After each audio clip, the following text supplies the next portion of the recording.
Hi friends, எல்லாரும் எப்படி இருக்கீங்க? ஸோ இன்னைக்கு நம்ம எந்த டாபிக் பற்றி பேச போகிறோம்னா, சின்ன வயசில் எங்கள் தாத்தா சொன்ன நிறைய பேய் கதைகளை நான் உங்ககிட்ட ஷேர் பண்ணிக்கலாம்னு நினைக்கிறேன். இப்போ இருக்கிற சின்ன பசங்களாம் பார்த்தீங்கன்னா, தாத்தா பாட்டிக்கிட்ட கதை கேட்குறதே விட்டுட்டாங்கன்னு தான் நினைக்கிறேன். ஆனால் நான் சின்ன பிள்ளையா இருக்கும்போது எப்பயாவது ஊருக்கு போகும்போது எங்கள் தாத்தா கிட்ட வந்து அவருக்கு நடந்த பேய் கதைகள்லாம் கேட்பேன். அதே மாதிரி அவருமே வந்து அவருக்கு நடந்த கதை இல்லை அவர் ஃப்ரெண்ட்ஸுக்கு நடந்ததா அவர்கிட்ட சொன்ன கதை அதெல்லாம் நிறைய ஷேர் பண்ணியிருக்காரு. ஸோ இப்போ நான் சொல்ல போகிற கதைகள்லாம் எங்கள் தாத்தா எனக்கு ஷேர் பண்ண பேய் கதைகள் தான். இது உண்மையா பொய்யா அப்படிலாம் டிபேட் பண்ண வரல. ஆனால் இந்த கதைகள்லாம் கேட்கும்போது ஓரளவுக்கு ரொம்ப இன்ட்ரெஸ்டிங்காக இருக்கும். எப்படி இப்படிலாம் நடந்திருக்குமோ அப்படின்ற மாதிரி நமக்கே தோணும் இல்லையா? என்னதான் நம்புகிறோமோ நம்மளையோ இருந்தாலும் அது கேட்கும்போது ஒரு இன்ட்ரெஸ்டிங் இருக்கும்ல. ஸோ அதுக்காக தான் நான் வந்து இந்த கதைகள்லாம் உங்ககிட்ட சொல்லணும்னு வந்திருக்கேன். இப்போ இருக்கிற மாதிரி பஸ் வசதியெல்லாம் அப்போ இருக்காதுல்ல. ஒரு 20 இயர்ஸ் பேக் சொல்கிறேன்னா, இப்போ எங்கே போகிறதா இருந்தாலும் என்ன பண்ணுவாங்கன்னா, எங்கள் வீட்டில் எங்கள் தாத்தா பாட்டிலாம் என்ன பண்ணுவாங்கன்னா, இப்போ ஒரு ஃபங்க்ஷன் போகணும்னா நைட்டே கிளம்பிடுவாங்களாம். ஸோ அப்போ தான் வந்து காலைல போக முடியும். ஸோ நடந்தே தான் போனோம், வேறு வழி இல்லை. அவங்களுக்கு பஸ்ஸெல்லாம் அவ்வளோவா இல்லை. கிராம சைட்லாம் பஸ் வந்து 20 வருஷத்துக்கு முன்னாடி அந்த அளவுக்கு இருக்காது. எப்போயோ ஒரு பஸ் வர மாதிரி இருக்கும். அதுவும் ஒரு மெயின் ரோட்டில் மட்டும்தான் அந்த பஸ்லாம் இருக்கும். அதனால் என்ன பண்ணுவாங்களா, இவங்க ஏதாவது ஒரு ஃபங்க்ஷன் போகணுன்னா நைட்டே கிளம்பிடுவாங்களா. அப்போ தான் காலைல வந்து அங்கே போய் ரீச் ஆக முடியும். ஸோ அப்படி எங்கள் தாத்தா வந்து நிறைய ட்ராவல் பண்ணுவார் இல்லையா, ஒரு இடத்துலேருந்து இன்னொரு இடத்துக்கு போகிறதுக்கு எப்பவுமே வந்து நைட்டில் தான் போவாங்க. அப்போ அவருக்கு நடந்த நிறைய விஷயங்கள் தான் இப்போ நம்ம வந்து ஒவ்வொன்றா பார்க்க போகிறோம். ஃபஸ்ட்டு வந்து என்னென்னா, எங்கள் தாத்தா அப்புறம் எங்கள் பெரியப்பா சித்தப்பா இவங்க 3 பேரும் வந்து ஒரு ஃபங்க்ஷன் முடிச்சுட்டு இதே மாதிரி வந்து கிளம்பியிருக்காங்க. அப்போ அவங்க அங்கே கிளம்பும் போது பார்த்தீங்கன்னா நைட்டு ஒரு 6 மணி 7 மணிக்கெல்லாம் கிளம்பிட்டு இருக்காங்க. ஸோ அப்படி கிளம்புனா இவங்க வந்து ஒரு 10-11 மணிக்கெல்லாம் வீட்டுக்கு வந்து சேர்ந்துருவாங்க எங்கள் ஊருக்கு. இதில் என்னென்னா, எங்கள் ஊருக்கு வர வழியில் பார்த்தீங்கன்னா ஒரு ஆறு ஒன்று ஓடிட்டுருக்கும். அந்த ஆற்றுல வந்து தண்ணி எப்பவுமே கம்மியாக தான் இருக்கும். அதனால் இவங்க என்ன பண்ணுவாங்கன்னா, ஆற்றுல தான் நடந்து வந்து ஏறுற மாதிரி இருக்குமா அந்த இடத்துல மட்டும். அந்த ஆற்றுக்கு பக்கத்துலேயே பார்த்தீங்கன்னா சுடுகாடு இருக்கும். மோஸ்ட்லி வந்து எல்லா கிராம சைட்லேயும் எப்படி இருக்குன்னா, ஒரு ஆறோ இல்லை ஏரி குளம் ஏதாவது இருக்குன்னா அதுக்கு பக்கத்தில் தான் சுடுகாடு வச்சுருப்பாங்க. இவங்க வர அந்த ஆற்றை தாண்டி வரணும் இல்லையா, அங்கேயுமே பார்த்தீங்கன்னா ஒரு சுடுகாடு இருந்திருக்கு. அப்படி வரும்போது அதை தாண்டி தான் வந்தாகணும். அப்போ நிறைய விஷயங்கள் வந்து அவர் பார்த்ததா சொல்லியிருக்காரு. ஸோ இப்போ ஃபஸ்ட்டு இதை பார்ப்போம். இந்த மாதிரி வந்து எங்கள் தாத்தா, பெரியப்பா, சித்தப்பா 3 பேரும் இந்த மாதிரி அந்த ஆற்று சைடாக வந்துட்டு இருக்கும்போது அப்போ வந்து மணி வந்து ஒரு 11:30 கிட்ட ஆயிடுச்சான். ரொம்ப லேட் ஆயிடுச்சான். இதனால தான் எங்கள் சித்தப்பாவும் எங்கள் பெரியப்பாவும் அப்போ சின்ன பசங்களாக இருப்பாங்க இல்லையா, நடக்க முடியலன்னு சொல்லிட்டு பொறுமையாக நடந்து வந்திருக்காங்க. ஒரு 11 மணிக்கெல்லாம் வீட்டுக்கு போயிட்டு இருப்பாங்க. ஆனால் என்ன ஆச்சுன்னா, அப்போ 11 மணி ஆகவும் அந்த ஆற்றுக்கிட்ட தான் வந்திருக்காங்க. வேற வழி இல்லை. அதுக்கப்புறம் எந்த ஊருமே இருக்காதான். அந்த ஆறை தாண்டின உடனே ஊர் ஒரு கிலோமீட்டர் 2 கிலோமீட்டருக்குள்ள ஊர் வந்துடும். ஸோ வேற வழி இல்லாதனால என்ன பண்ணிட்டாங்கன்னா, அவங்களுமே வந்து ஆற்றுக்கிட்ட வந்திருக்காங்க. அப்படி ஆற்றுக்கிட்ட வரும்போது என்ன ஆயிருக்குன்னா, எங்கள் பெரியப்பா வந்து சொல்லியிருக்காரு எங்கள் தாத்தா கிட்ட, அப்பா அங்கே பாருப்பா யாரோ ஒருத்தர் நின்றுட்டு இருக்கான் அப்படின்னு. இது எங்கன்னா ஆற்றுல கிராஸ் பண்ணுறதுக்காக ஆற்றுல இறங்கி நடந்து வரும்போது, அப்பா அங்கே பாருப்பா எதிரில் வந்து யாரோ ஒருத்தர் நிற்கிறாங்க அப்படின்னு சொல்லிட்டு எங்கள் பெரியப்பா சொல்லியிருக்காராம். எதிரில் வந்து யாரோ இருக்காங்க அப்படி. ஆனால் அது வந்து எங்கள் சித்தப்பாக்கோ எங்கள் தாத்தாக்கோ தெரியல. கண்ணில் யாரா நிற்கிறா, யாருமே இல்லையா அங்கே. சரி நீ வா அப்படின்னு சொல்லிட்டு கூப்பிட்டு, அப்பா என்னப்பா நீ இவ்வளோ ஹைட்டாக இவ்வளோ இதுவாக ஒரு உருவம் மாதிரி யாரோ நின்றுன்னு இருக்காங்க, யாருன்னே தெரிலன்றியே அப்படி சொல்லிட்டு எங்கள் பெரியப்பா கேட்டிருக்காரு. உடனே அப்போவே எங்கள் தாத்தாக்கு புரிஞ்சிட்டு இருக்கு, ஓகே நம்ம சுடுகாடு கிட்ட வந்துட்டோம், இது வந்து வேற ஏதாவது இருக்கும், பசங்கிட்ட சொன்னால் பயந்துட போகிறாங்க அப்படின்னு சொல்லிட்டு என்ன சொல்லியிருக்காருன்னா, அதெல்லாம் ஒன்றும் இல்லை நீ வாடா பார்க்காம அப்படி சொல்லிட்டு சொல்லியிருக்காங்க. ஆனால் என்னாச்சுன்னா, இவருக்கு மட்டும்தான் தெரியுது. இவர் நடந்து வர ஆப்போசிட் சைட்லேயுமே அந்த உருவம் வந்து கிட்ட வந்துட்டே இருக்கான். அந்த உருவம் எப்படி இருந்ததுன்னு அவர் சொல்கிறாருன்னா, வெறும் உருவமாக கருப்பு கலரில் உருவமாக ஒரு 6 அடிக்கு இருக்குது. கண்ணு காது மூக்கு எதுவுமே தெரியலையாம். வெறும் பல்லு மட்டும் பெரிய பெரிய பல்லாக இருக்கிற மாதிரி இருக்கான். ஆனால் அந்த இது யாரு என்ன எதுவுமே தெரில. அது வந்து நடந்து வர மாதிரியே இல்லையாம், தண்ணியிலேயே அப்படியே மிதந்து வர மாதிரியே தெரியுது இவருக்கு. இவர் வந்து கத்திக்கிட்டே இருக்காரு, எப்பா வருதுப்பா கிட்ட வருதுப்பான்ட்டு. அப்புறம் ஒரு அளவுக்கு மேலே ரொம்ப கிட்ட வந்தோடனே இவர் ரொம்ப பயந்துட்டு இருக்காரு. எங்கள் பெரியப்பா கிட்ட வந்துச்சுப்பா அப்படின்னு அலறி இருக்காரு. உடனே என்ன பண்ணியிருக்காருன்னா, எங்கள் தாத்தா வந்து அப்போ சாமி கோயில் இருக்கும். அதாவது வந்து என்ன பண்ணுவாங்கன்னா, இப்படி நைட்டில் போகிறதுனால சாமியோடது விபூதி சம்திங் ஏதோ ஒன்று வந்து கூடவே எடுத்துகிட்டு வந்துடுவார் எங்கள் தாத்தா. இந்த மாதிரி நைட் டைமில் போகிறதுனால ஒரு கடவுள் நம்பிக்கையாக கூட இருந்தால் நல்லா இருக்கும்ல அப்படின்னு சொல்லிட்டு. அந்த மாதிரி என்ன பண்ணியிருக்காரு, அந்த விபூதியை கையில் எடுத்துக்கிட்டு இவருக்கு தெரில. ஆனால் அது அவன் எங்கள் பெரியப்பா வந்து கிட்ட வருதுன்னு பயந்த உடனே என்ன பண்ணியிருக்காருன்னா விபூதியை தூக்கி போட்டிருக்காரு. தூக்கி போட்ட உடனே அந்த உருவம் என்ன பண்ணியிருக்குன்னா, அந்த டக்குன்னு வந்து சைடில் எங்கேயோ ஒரு செடிங்க மாதிரி அந்த ஆற்றோரமாக செடியெலாம் இருக்கும்ல, அந்த செடிக்குள்ளே அப்படியே ஓடிச்சான். ஆனால் இவங்களுக்கு அந்த சத்தம் மட்டும் கேட்டிருக்கு. ஏதோ ஒன்று எகிரி குச்சி ஓடுற சத்தம் மட்டும் கேட்டிருக்கு. உடனே ஒன்றும் இல்லை வா அப்படின்னு சொல்லிட்டு வேக வேகமாக எங்கள் தாத்தா வந்து பெரியப்பாவும் சித்தப்பாவும் கூப்பிட்டு வந்துட்டாரான். ஸோ வீட்டுக்கு வந்த உடனே வீட்டில் சொல்லியிருக்காரு யாருக்கிட்ட, எங்கள் பாட்டிக்கிட்ட, இந்த மாதிரி பசங்க வந்து கொல்லிவாய் பிசாசுன்னு நினைக்கிறேன், எதிரில் வந்தது, அவன் கண்ணுக்கு தான் தெரிஞ்சுது, அதனால் கொஞ்சம் பார்த்து இது பண்ணி விபூதியெல்லாம் பூசி தூங்க வை அப்படின்ற மாதிரி பாட்டிக்கிட்ட வந்து சொல்லியிருக்காங்க. அப்போ தான் வந்து எங்கள் சித்தப்பாக்கும் பெரியப்பாக்குமே தெரிஞ்சிருக்கு ஏதோ பேய் போல இருக்குது அப்படின்னு சொல்லிட்டு. அது மட்டும் இல்லாமல் அப்போ வந்து பயங்கரமாக காய்ச்சல் வந்துச்சா எங்கள் பெரியப்பாவுக்கு. கிட்டத்தட்ட ஒரு 3 நாள் 4 நாள் வந்து பயங்கர காய்ச்சல்லே பத்துட்டு இருந்தாராம். 2-3 வாட்டி கோயிலுக்கு கூப்பிட்டு போயிட்டு மந்திரிச்சு கூப்பிட்டு வந்தோடனே தான் அவர் சரியாக ஆனாராம். ஸோ இதுதான் வந்து எங்கள் தாத்தா சொன்ன ஃபஸ்ட்டு கதை. எனக்கு நிறைய கதை சொல்லியிருக்காரு. எனக்கு ஞாபகம் இருக்கிற வரைக்கும் நான் வந்து ஒரு கதையாக யோசித்து சொல்கிறேன். அண்டு 2வது ஒன்று வந்து எங்கள் தாத்தாவே தான். ஸோ எங்கள் தாத்தாவே என்ன பண்ணுவார்னா, இப்போ படம்லாம் பார்க்கணும், எது நடக்கிறதா இருந்தாலுமே அந்த ஆற்றை தாண்டி தான் போகணும். ஏன்னா எங்கள் ஊருக்கு பக்கத்துலேயே ஒரு 2-3 கிலோமீட்டர் பக்கத்துலேயே அந்த ஆறு இருக்கும். ஸோ மெயினான ஏரியா எல்லாமே வந்து பார்த்தோன்னா அந்த ஆற்றை தாண்டி தான் போகணும். அப்படி ஒரு நாள் வந்து எங்கள் தாத்தா என்ன பண்ணியிருக்காரு, சினிமாவுக்கு போயிருக்காரு. அப்போது எம்ஜிஆர் படம்லாம் வந்து 4 8 அப்படின்னு ஏதோ சொன்னார். அது ரொம்ப அதான் ₹1 கம்மியான 25 பைசாக்கும் ரொம்ப கம்மியாக 4 8 போய் படம் பார்த்துட்டு வருவாராம் எம்ஜிஆர் படங்கள்லாம். ஸோ அந்த மாதிரி வந்து ஒரு நாள் என்ன ஆச்சு, படம் பார்க்க போயிருக்காரு நைட் ஷோ. இவங்க நைட் ஷோ போகும்போது கரெக்டாக பார்த்தீங்கன்னா 10:30-11 மணிக்கெலாம் படம் முடிஞ்சிருமா. இவங்களும் வந்து 10:30க்கே படம் முடிஞ்சிடும். இவன் வந்து 11 மணிக்குள்ளே வந்து அந்த ஆற்றை தாண்டி வந்துடுவாங்க. 11-11:30க்குள்ளேயே ஆற்றை தாண்டி வந்துடுவாங்க. ஆனால் அன்றைக்கி என்ன ஆயிருக்குன்னு பார்த்தீங்கன்னா, ஏதோ டெக்னிக்கல் இதுனால அங்கே தேட்டரில் லேட் ஆகிட்டுருக்கு. படம் முடியவே 11:30 கிட்ட ஆகிட்டுருக்கு. ஸோ வந்து யாருமே இல்லை, எங்கள் தாத்தா மட்டும் தனியாக படம் பார்த்துட்டு வந்துட்டுருக்காரு. பார்த்தா டைம் 11 ஆயிடுச்சு. என்ன இதுன்னு சொல்லிட்டு சரி தனியாக வேற போகிறோம், யாருமே இல்லை அப்படி சொல்லிட்டு. அப்போ எங்கள் தாத்தாவுக்கு வந்து இந்த பீடி பிடிக்கிற பழக்கம்லாம் இருந்தது. ஸோ அவர் என்ன பண்ணியிருக்காருன்னா, கடைக்கு போயிட்டு 2 கட்டு பீடி வாங்கிக்கிட்டு கிளம்பி வந்திருக்காரு. ஸோ போகும்போது என்ன பண்ணியிருக்காரு, ஒவ்வொரு பீடியாக பிடிச்சிக்கிட்டு இது காலியாகிறதுக்குள்ளே எப்படின்னா வீட்டுக்கு போய் சேர்ந்துடணும் அப்படின்னு சொல்லிட்டு ஒவ்வொரு பீடியாக பிடிச்சிக்கிட்டே வந்திருக்காரு. அதே மாதிரி அந்த ஆற்றுக்கிட்டே வந்துட்டார். அப்போ அங்கே தான் நிறைய விஷயம் நடக்கும்னு நான் சொன்னேன்ல. ஆனால் இப்போ என்ன ஆச்சுன்னா, அங்கே வந்து டைம் 12 தாண்டிட்டு இருக்கும்.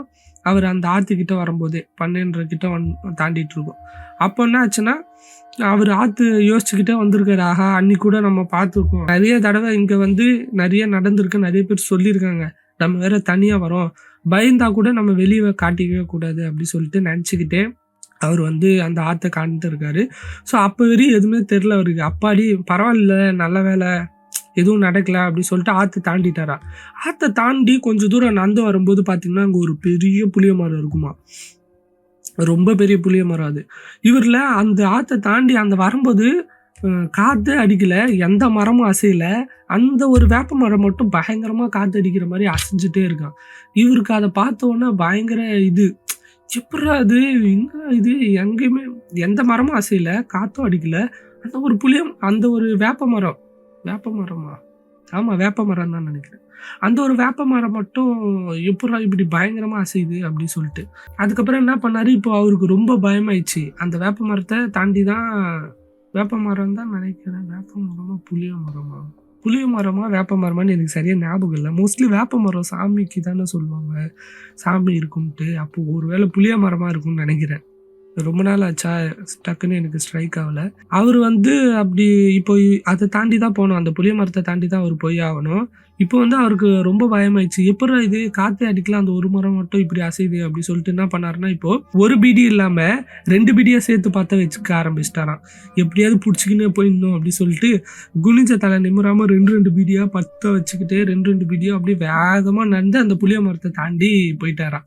அப்புறம் வீட்டுக்கு வந்த உடனே பார்த்தீங்கன்னா அவருக்கு செம்ம காய்ச்சல் வந்துச்சான். பயத்திலேயே என்னவா இருக்கும்னு யோசிச்சு பயத்தில் தனியாக வேற வந்தார் இல்லையா, யோசிச்சு அதுலேயே வந்து பயங்கர காய்ச்சல் வந்து அப்புறம் வீட்டில் வந்து படுத்துட்டாராம்.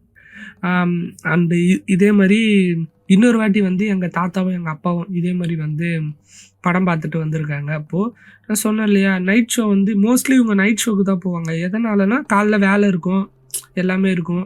அதெல்லாம் முடிச்சுட்டு நைட்டு போய் படம் பார்த்துட்டு ஒரு 10:30 மணிக்கா வருவாங்க. அப்படி தான் இருக்கும். இன்றைக்கி அதே மாதிரி வந்து எங்கள் தாத்தாவும் எங்கள் அப்பாவும் வந்து படம் பார்க்க போயிருக்காங்க.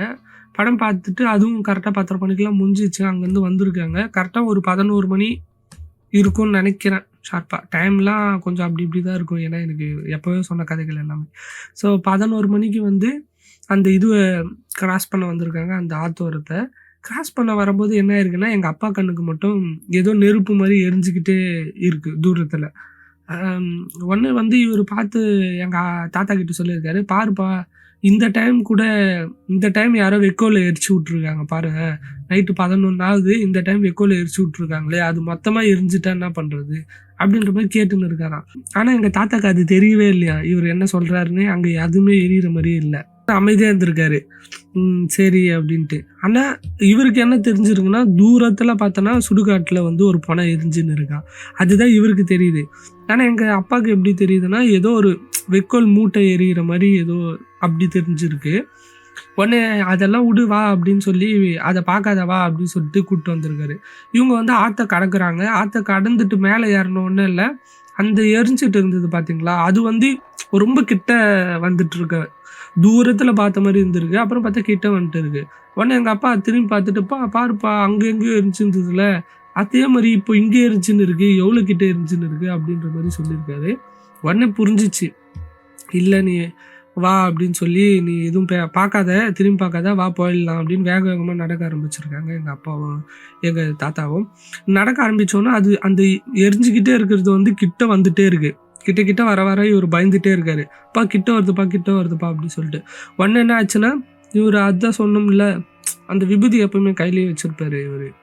அந்த விபூதி எடுத்து தூக்கி போட்டு பின்னாடி திரும்பி பார்க்காம தூக்கி போட்டுட்டு வேக வேகமாக வீட்டுக்கு வந்துட்டாங்களாம் இவங்க 2 பேரும். இது வந்து எங்கள் தாத்தாவோட ஃப்ரெண்டு சொன்னதான் அவர் சொன்னார். என்ன ஆச்சுன்னா, ஒரு நாள் வந்து அவரோட ஃப்ரெண்டு கறி வாங்கிட்டு வீட்டுக்கு போயிருக்காரு. அப்போது வந்து என்ன ஆச்சுன்னா, கறிக்கடையில் அவர் இப்போ ஊர்லேருந்து வரணும்னு வச்சுக்கோங்களேன், மெயின் ரோட்டில் மட்டும்தான் பஸ்ஸு போவோம். ஆனால் அங்கேருந்து இறங்கிட்டோன்னா நம்ம நடந்து தான் போகணும் எதுவாக இருந்தாலும். இவர் என்ன பண்ணியிருக்காருன்னா, மோஸ்ட்லி என்ன பண்ணுவாங்கன்னா, வீட்டிலேருந்து ஒரு சில பேர் தான் சைக்கிள் வச்சுருப்பாங்க, ரொம்ப ரேராக. சைக்கிளில் எடுத்துன்னு போயிட்டு அந்த டவுனில் விட்டுட்டு பஸ்ஸில் ஏறி போயிடுவாங்க, மறுபடியும் வந்து சைக்கிள் எடுத்துகிட்டு வருவாங்க. அப்படி இவர் என்ன பண்ணியிருக்காரு, ஊருக்கு போயிட்டு வரும்போது கறி வாங்கிட்டு வந்திருக்காரு. அப்போ அவர் வாங்கும்போது மணி என்ன இருக்கும், ஒரு 7-8 தான் இருந்திருக்கும். ஆனால் இவர் ஊருக்கு வரும்போது ரொம்ப லேட் ஆயிடுச்சு. சைக்கிள் எடுத்துகிட்டு வந்துட்டு இருக்கும்போது மணி வந்து 10-11 கிட்ட ஆயிடுச்சு. அப்போ அந்த ஆற்றை தாண்டி தான் வரணும் இல்லையா. அந்த ஆற்றுல என்னென்னா, ஒரு மண் இது மாதிரி ரோடு போட்டிருப்பாங்களாம். அதுக்கப்புறமா இவங்க நிறைய பேர் அந்த இறங்கி நடந்து போவாங்கள்ல, அங்கே வந்து மண் ரோடு மாதிரி ஒன்று போட்டிருப்பாங்களா. தண்ணி கம்மியாக இருக்கும்போது அந்த மண் ரோடு நல்லா தெரியுமா, தண்ணி கொஞ்சம் அதிகமாகிடுச்சுன்னா அந்த ரோட்டில் வந்து தண்ணி ஓடிட்டு இருக்கும்போது தண்ணியில் தான் இறங்கி நடந்து வர மாதிரி இருக்குமா. ஸோ இப்போ இங்கே வந்து தண்ணியே இல்லாததுனால அந்த ரோட்டில் தான் இவர் சைக்கிளில் வந்திருக்காரு. அப்படி வரும்போது கரெக்டாக ஒரு 11:30 மணி அப்போது அவர் அந்த சைக்கிளில் வந்துட்டு இருக்கும்போது ஏதோ ஒன்று டக்குன்னு அவர் மேலே வந்து இடித்த மாதிரி, யாரோ ஒருத்தர் இடிச்சு தரணும் எப்படி இருக்கும் அந்த மாதிரி தோணியிருக்கு. உடனே இவர் அங்கேருந்து அந்த மண் ரோட்லேருந்து எகிரி அந்த ஆற்று இதில் விழுந்துட்டார். தண்ணி சுத்தமாக இல்லை, வெறும் மண்ணு தான் இருக்குது. ஆற்று இதில் விழுந்துட்டு சைக்கிளை கூட எடுக்கல, ரொம்ப பயந்துட்டாரான். இப்போ யாருமே இல்லை, எதுவுமே இல்லை, திடீர்னு ஏதோ வந்து மோதுற மாதிரி நீங்கள் கீழே போய் விழுந்தீங்கன்னா எந்த அளவுக்கு பயமாக இருக்கும், நைட்டு ஒரு 11-12 மணி இருக்கும்போது.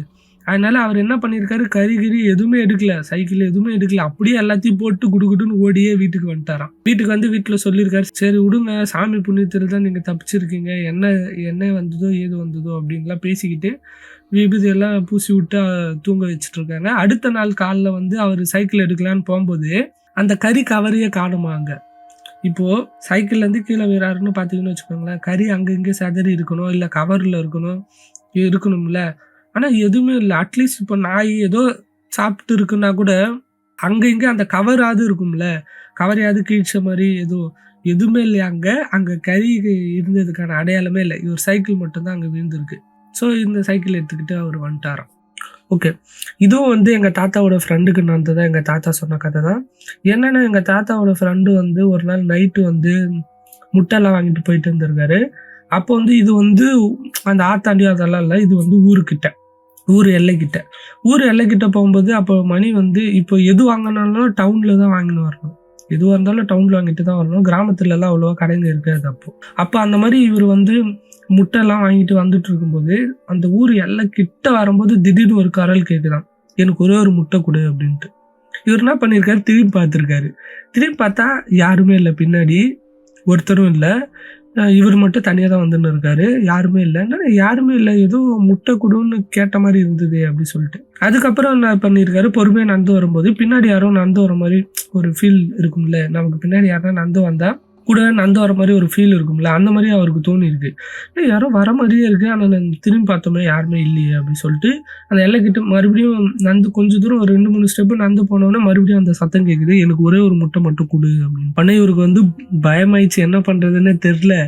ஆஹா என்னடா இப்போ திரும்பி பார்த்தோன்னா அவ்வளோதான், நம்ம திரும்பி பார்க்கக்கூடாது அப்படி சொல்லிட்டு வேகமாக நடக்க ஆரம்பிச்சிருக்காரு. வேகமாக நடந்த உடனே அந்த குரல் வந்து காதுகிட்ட வந்து கேட்டிருக்கான், எனக்கு ஒரே ஒரு முட்டை மட்டும் கொடு அப்படின்ட்டு. கேட்ட உடனே பயத்தில் அவர் என்ன பண்ணியிருக்காரு, முட்டை கவரோடு அப்படியே தூக்கி பின்னாடி போட்டு இருக்காரு. போட்ட அந்த முட்டை கவர் வந்து கீழே விழுந்தா நொறுங்குன சத்தம் கேட்கும்ல, எதுவுமே கேட்கலையா, தூக்கி போட்டது சத்தமே கேட்கல. உடனே அவருக்கு ரொம்ப பயமாயி அங்கேருந்து வேகமாக ஓடி வீட்டுக்கு போயிட்டாராம். எங்கள் பெரியப்பா சொன்னதான் எங்கள் தாத்தா சொன்னார், இது ரீசெண்டாக நடந்ததுன்னு சொல்லி.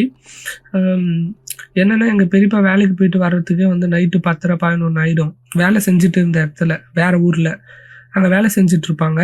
அங்கே வந்து பக்கத்தில் ஒரு பெரிய புளிய மரம் இருக்கும், ரொம்ப பெருசாக இருக்கும் அந்த புளிய மரம். அந்த மாதிரி நைட்டு ஒரு 11:30-12 கிட்ட வேலை முடிச்சுட்டு வரும்போதுல அந்த புளிய மரத்தில் ஒரு கிளை மட்டும், புளிய மரம் ஃபுல்லாக இல்லாமல் புளிய மரத்தோட ஒரு கிளையை மட்டும் யாரோ உழுக்குனா எப்படி அந்த புளியம் பழம்லாம் கீழே விழும்ல, அந்த மாதிரி விழுந்துட்டே இருக்கான். ஆனால் இது நைட்டு யாரா புளியம் பழத்தை இது பண்ணிட்டு இருக்கிறது அப்படின்ட்டு இவர் பார்த்துக்கிட்டே இருக்காராம். எதுவுமே இல்லை, யாரும் இல்லை, கீழே யாருமே இல்லை, எதுவுமே இல்லை. நைட்டு ஒரு 12 மணிக்கு ஒரே ஒரு கிளை மட்டும் பயங்கரமாக உலுக்கி புளியம்பழமாக கீழே விழுந்துட்டே இருக்கான். பழங்கள்லாம் இவ்வளோ பழம் விழுந்துன்னு இருக்கு, யாருமே எடுக்கலையே அப்படின்ட்டு யோசிச்சுக்கிட்டே இவர் கொஞ்சம் 12 ஆயிடுச்சுல, பசி தூக்கம். ஸோ அதனால தான் பண்ணிட்டாரு, அவர் பாட்டுன்னு அதை பார்த்துக்கிட்டே வீட்டுக்கு வந்துட்டாராம். உள்ளே வந்துட்டு அப்புறம் சாப்பிட்டு அப்படியே தூங்கிட்டு இருக்காரு. அதை பற்றி பெருசாக இவர் நினைக்கல. அடுத்த நாள் காலையில் எழுந்து பார்க்கும்போது பார்த்தீங்கன்னா கீழே ஒரு புளியம்பழம் கூட இல்லையா. இது அப்போதான் அவருக்கு ஸ்ட்ரைக் இருக்கு, நேற்று நம்ம பார்த்தோமே நிறைய புளியம்பழமாக வீழ்ந்துன்னு இருந்தது, இப்போனா ஒரு பழம் கூட இல்லை அப்படின்னு சொல்லிட்டு எங்கள் தாத்தா கிட்ட சொல்லியிருக்காரு. அப்புறம் எங்கள் தாத்தா ஓகே அப்படின்னு சொல்லிட்டு அவருக்கு வந்து இல்லை எப்படி புரிய வைக்கிறதுன்னு தெரியலன்ட்டு எங்கள் தாத்தாவும் வந்து சொல்லி சமாளிச்சிருக்காரு. இன்னொன்று வந்து பேய் கதை இல்லை, பேய் கதையாக சொல்லலை. ஆனால் வந்து ஒருத்தவங்க வந்து இறந்து போயிட்டாங்களாம், தூக்கு மாட்டி அப்படியே நாக்கெல்லாம் வறண்டு போய் ஊரில். அது அவங்க இறந்து போனவொன்னே என்ன ஆச்சுன்னா எல்லாரும் வந்து 6 மணிக்கு ஊரில் தூங்கிடுவாங்களாம். ஆனால் 7 மணி 8 மணிக்கே வந்து அவங்க வந்து ஒவ்வொரு வீட்டு கதவாக தட்டி எனக்கு தாகமாக இருக்குது தண்ணி கொடுங்க அப்படின்னு கேட்குறாங்க அப்படின்னு சொல்லிட்டு இந்த கதை வந்து ஊர் ஃபுல்லாக பயங்கரமாக பரவி இருந்துதான். எங்கள் தாத்தா சொன்னார். ஆனால் அவங்களுக்கு வந்து நடந்ததில்லை, இந்த மாதிரி தட்டி யாருமே கேட்டதில்லை. ஆனால் நிறைய பேர் சொல்லியிருந்தாங்களா ஊர் ஃபுல்லாக. அதனாலே என்ன ஆகுனா ஒரு அவங்க காரியம் நடக்கிற வரையும் நினைக்கிறேன் அப்போ வந்து எல்லாருமே 6 மணிக்கே வந்து கதவெல்லாம் க்ளோஸ் பண்ணிட்டு தூங்க போயிடுவாங்களாம். அந்த அளவுக்கு பயந்துக்கிட்டே இருந்தாங்களாம். எதனாலனா இவங்க வந்து கதவு தட்டி யாருமே இருக்க மாட்டாங்களாமா, கதவு தட்டி தண்ணி கொடுங்க அப்படின்னு கேட்குற சத்தம் மட்டும் கேட்டுகிட்டே இருக்குமா. கதவு தட்டி இந்த சத்தம் கதவு தந்து பார்த்தா யாருமே இருக்க மாட்டாங்களா வெளில, அவங்களோட ஆவிதான் அப்படின்னு சொல்லிட்டு இந்த ஊரில் ஃபுல்லாக பயங்கர டாக்காக இருந்துதான் கிராமத்தில். இது ஒன்று இருக்குது. எங்கள் தாத்தா இன்னொன்று சொல்லியிருக்காரு, என்னென்னா ஒரு நாள் வந்து இவர் வந்து ஒரு இடத்துல வேலை செய்யறதுக்காக போயிருக்காரு. ஒரு கம்பெனி, இதுக்கு முன்னாடி அந்த கம்பெனியில் வந்து இறந்து போனவங்களெல்லாம், அதாவது எப்படி சொல்கிறது, இப்போ வந்து அனாதை பணமாக வரும்ல, யாருன்னே தெரியாதவங்க, அது வந்து அடையாளம் தெரிகிற வரையும் அந்த இடத்துல வச்சுருப்பாங்களாம். அந்த இடத்துல தான் இப்போ என்ன பண்ணியிருக்காங்கன்னா புதுசாக கம்பெனி ஆரம்பிச்சிருக்காங்க அந்த இடத்த வாங்கி. ஸோ அந்த மாதிரி ஒரு இடத்துல வேலை செஞ்சுருக்காரு. இதோட பேக் ஹிஸ்ட்ரி வந்து அவருக்கு அதுக்கு அப்புறமா தான் தெரியுமா, ஓ இப்படி இங்கே இருந்திருக்காங்க, இப்படி இங்கே நடந்திருக்கு அப்படின்ற மாதிரி. அது எப்படி தெரிஞ்சதுன்னா ஒரு நாள் என்ன ஆச்சுன்னா அங்கே வேலை செஞ்சுட்டு இருக்கவங்க ஒருத்தவங்க வந்து எப்பயுமே வந்து 6-6:30க்கெல்லாம் க்ளோஸ் பண்ணிட்டு கிளம்பிடுவாங்க கம்பெனியை. ஆனால் அன்னைக்குன்னு பார்த்தீங்கன்னா ஒரு 8-8:30-9 ஆகிட்டு இருக்கு. அப்போ வந்து எல்லாருமே கிளம்பிட்டாங்க. ஒரு 4-5 பேர் மட்டும் வேலை செஞ்சுட்டு இருந்திருக்காங்க. 2-3 பொண்ணுங்க, அப்புறம் வந்து எங்கள் தாத்தா, அப்புறம் இன்னும் 2 பேர். எல்லாரும் இங்கே ஒன்றா வேலை செஞ்சுட்டு இருக்கும்போது ஒருத்தவங்க மட்டும் தனியாக ஏதோ தூரமாக ரூமில் தனியாக பண்ணிட்டு இருக்கும்போது திடீர்னு பார்த்தோன்னா என்னாச்சுன்னே தெரியல, அவங்க வந்து ஒரு மாதிரி கத்திட்டு இருக்காங்க. கத்தனோட இவங்கெல்லாம் போய் பார்த்தா அவங்க ஹிந்தியில் பேசிகிட்டு இருக்காங்களாம். ஹிந்தி, ஏன்னா அவங்க வந்து பிறந்ததே தமிழ் தான். அவங்களுக்கு வந்து தமிழ் மட்டும்தான் தெரியும். இங்கிலீஷ் கூட அவ்வளோவா தெரியாது. ஆனால் ஹிந்தியில் பேசிகிட்டு இருக்காங்க. இது ஹிந்தியில் பேசினோன்னே இவங்களுக்கு ஒன்றுமே புரியல. என்னடா இது ஹிந்தியில் பேசிகிட்டு இருக்கா, இவங்களுக்கு ஹிந்தி தெரியுமா அப்படின்ற மாதிரி. உன் பேர் என்னன்னு கேட்டால் வேறு ஏதோ ஒரு பேர் சொல்கிறாங்க. என் பேர் இது அப்படின்னு சொல்லிட்டு. அப்புறம் என்ன பண்ணுறதுன்னு தெரியலன்னு சொல்லிட்டு டக்குன்னு அவங்கள அப்படியே கூப்பிட்டு போய் பக்கத்தில் கோயிலில் உட்கார வச்சு வேப்பில் அடித்து அப்புறம் கூப்பிட்டு வந்திருக்காங்க. கூப்பிட்டு வந்தபோது என்ன ஆச்சுன்னா அப்போ தான் தெரிஞ்சிருக்கு அந்த கம்பெனி வாங்குறதுக்கு முன்னாடி அதை வந்து இந்த மாதிரி அடையாளம் தெரியாத நபர்லாம் இறந்துட்டாங்கன்னா அங்கே மார்ச்சுரி மாதிரி யூஸ் பண்ணிட்டு இருந்திருக்காங்கன்னு. அப்புறம் கடைசியாக அவங்க இருந்தது வந்து அந்த ஹிந்தி பேசுகிற ஒரு பொண்ணோட பணம் தான் அங்கே இருந்ததாமா. அண்டு இது கேட்க பயங்கர இதுவாக இருந்தது, திகிலாக இருந்தது. இது உண்மையாக பொய்யான்லாம் தெரில இந்த கதைலாம். ஆனால் எங்கள் தாத்தா சொல்லும்போது கேட்க ரொம்ப இன்ட்ரெஸ்டிங்காக இருக்கும். அண்டு இவ்வளோ தான் எனக்கு இந்த அளவுக்கு ஞாபகம் இருக்கிற வரையும் இந்த வீடியோவில் நான் சொல்லியிருக்கேன். இதை விட இன்னும் ஒரு படி மேலெல்லாம் கூட சொல்லியிருக்காரு. எனக்கு டக்குன்னு ஞாபகம் வரல. எல்லாமே ஞாபகம் வந்ததுன்னா நான் அடுத்த வீடியோலையும் சொல்கிறேன். பாய் ஃப்ரெண்ட்ஸ், நெக்ஸ்ட் வீடியோவில் பார்ப்போம்.